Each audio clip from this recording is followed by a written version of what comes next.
grown garden foods. No foods contained genetically modified organisms, GMOs, and chemical food additives were rarely used. Beginning in the late 1940s, corporate food producers increasingly began offering processed, nutrient-deficient foods, previously unknown in human history. Children growing up in the 1960s were, for the first time, subjected to imitation foods, processed consumables that appeared and tasted nutritious, but lacked any real nourishment. By the 1970s, the American diet consisted of non-nutritious white bread and other unnatural food products.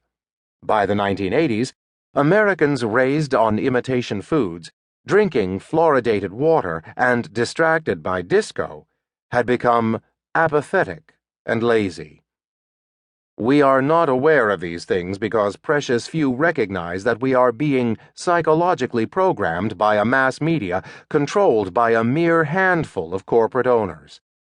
This handful of multinational media corporations, many with interlocking directors and owners, control everything we see and hear, from movies, TV, and newspapers to satellite networks, magazines, even book clubs and billboards. Indeed, the complicity of the mass media ensures that we cannot protest the population reduction that threatens our very lives. In fascist Italy and Nazi Germany, the state gained control over the corporations. In modern America, corporations have gained control over the state. The end result is the same.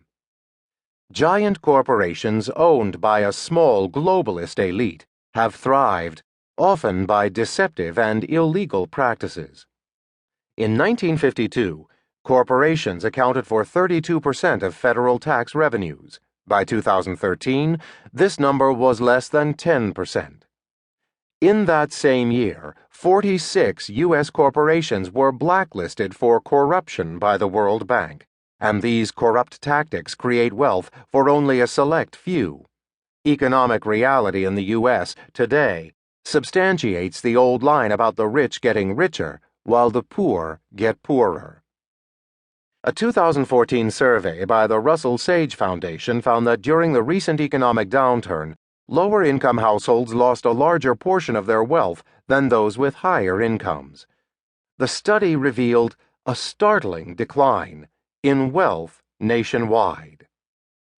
The median household in 2013 had a net worth of just $56,335, 43% lower than the median wealth level right before the recession began in 2007, and 36% lower than a decade ago. There are very few signs of significant recovery from the losses in wealth suffered by American families during the Great Recession, concluded the researchers. Meanwhile, the share of wealth enjoyed by the global elite only increases. What has been described as the 1% actually is more like the 0.01%. What's worse is that one cannot know exactly how much these people are worth, since much of their wealth is hidden in offshore bank accounts. At the commanding heights of the U.S. economy, hiding a lot of one's wealth offshore is probably the norm, not the exception, noted Paul Krugman in the New York Times. Everyone has heard of some rich Americans. The Rockefellers, Warren Buffett, the Koch brothers, George Soros, and Donald Trump are a few examples of highly visible wealthy Americans. But most of the names of the true 1%ers, the billionaires, are unknown to the public. Yet these faceless billionaires run the world's financial and political systems, and their wealth and power is only growing greater.